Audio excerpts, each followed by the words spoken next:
I am probably the only adult in this entire world who would care about these teenager type problems and actually be on the side of the teenager and feel some kind of heart-wrenching sensation for this kind of pain they go through. Most every other adult, they would laugh at Skylar if he had complained about his situation at home. They would mock him. Why, your mother pays for everything you have and provides you with food and shelter. You must respect and obey her in every way. So what if she has you do chores like babysit annoying asshole kids? She's a good mother to have you do that. You are a spoiled whiny brat. You want to hang out with your friends and do nothing. You need to learn some responsibility and be grateful. See, no one cares. No one cares how a kid would feel in this situation, except maybe other kids his age. But they can't do anything for him either, because they're just as powerless as he, a sort of oppressed class of society. I mean, so many adults that speak like that to teenagers seem to me like completely sick sociopathic people, like they were never kids themselves, like they look back and laugh at themselves being kids. They don't remember how they felt being treated this way. They probably laugh at the emotions they had at that age. Laugh while remembering these same emotions that they had back then and how much they hurt, because they turned so completely brainwashed as they became adults. They actually start saying and believing their parents were right for treating them this way. Well, they're fucking crazy people. These adults like to use the following excuse for their behavior. This excuse that they throw upon their kids that says, I work hard for you. Okay, and why should I, a 10-year-old child or a 16-year-old kid, why should I give a shit that they work hard? I didn't ask to be born. I didn't ask to be a part of this strange world, to play by the strange customs of society, where I will have to work as well, even though I don't have the energy for it, because nature made me so that I am frail and can't do work. But I was made to exist here by no fault or desire of my own. This is a concept I understood since very young age, and this is why I felt I never owed my parents even a thank you. So what if the parent works hard? Every kid should just reply to that, well, work harder, bitch, and fuck off. I don't care. Work harder. Go buy me a PS4 or an Xbox with all your hard working. I don't give a shit. If your parents are all for hard work and they have to remind their kids of all the wonderful shit their hard work brings, then why shouldn't they work even harder? And why should they complain about it if they think hard work is so fucking great and it gives them so much pride? Let them work. Then, when you turn 18, you should be able to take everything they worked for and leave them with nothing.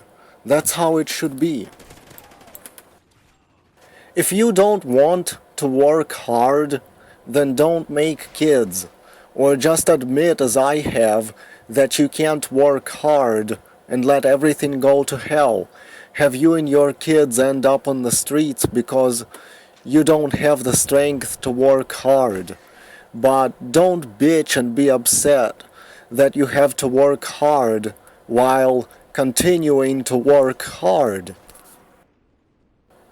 I don't have the strength for hard work either. I don't have the stability of mind to deal with the pressure of hard work. I admit this weakness and I don't fight it.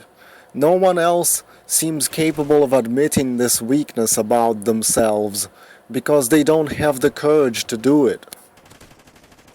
Skylar is one of many helpless, confused, weak kids out there who was exploited by this strange societal custom of children having to be subservient to parents when it should be the other way around.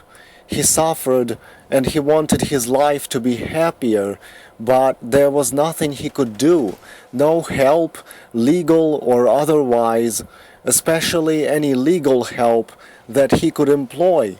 When you're driven into this kind of despair, why shouldn't you rebel? Why shouldn't you feel righteous to rebel? And he did rebel, and he probably knew what might happen to him, but in that instant he didn't care, because he had to do something which was better than nothing, and he did it. These kind of outcomes is what you should receive when as a parent you push your kids over the edge with your self-righteousness. Now, here comes the worst part, the part that gives me the most heartbreak when I imagine it. I imagine how scared Skylar must have been after he killed his brother. This is a fear I can easily imagine, and it's really heart-wrenching, because murder is illegal, and people have had their lives ruined by law enforcement for committing murder.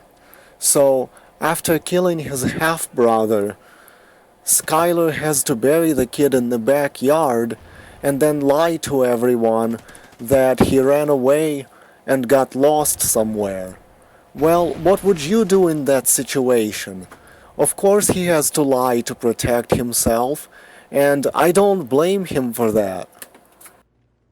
Sure, he could have given the victim a nice, respectful funeral instead of sticking him in the dirt without lying to anyone about what he did, but if he does that, he will be arrested and thrown in prison for being honest, so of course he should lie, because this society doesn't want honesty, doesn't care for it, doesn't appreciate it. This society wants you to pretend to be normal so you can perform a function, but whatever it is that's causing you trouble and makes you abnormal, they want you to keep it to yourself for their convenience. I don't know how to describe the fear Skylar must have felt in the days after the incident, with the cops going around, searching his house, the uncertainty of his future, whether he will keep his freedom another day or another hour. And then, just when he and his mother, I'm sure his mother helped him cover up the crime, had the police fooled, when the body wasn't found by the police in the backyard, some crazy bitch psychic lady, a self-proclaimed psychic, comes out of the blue and convinces the cops to let her wander into the yard and find the body. And she does find the buried body, something cops couldn't find by themselves.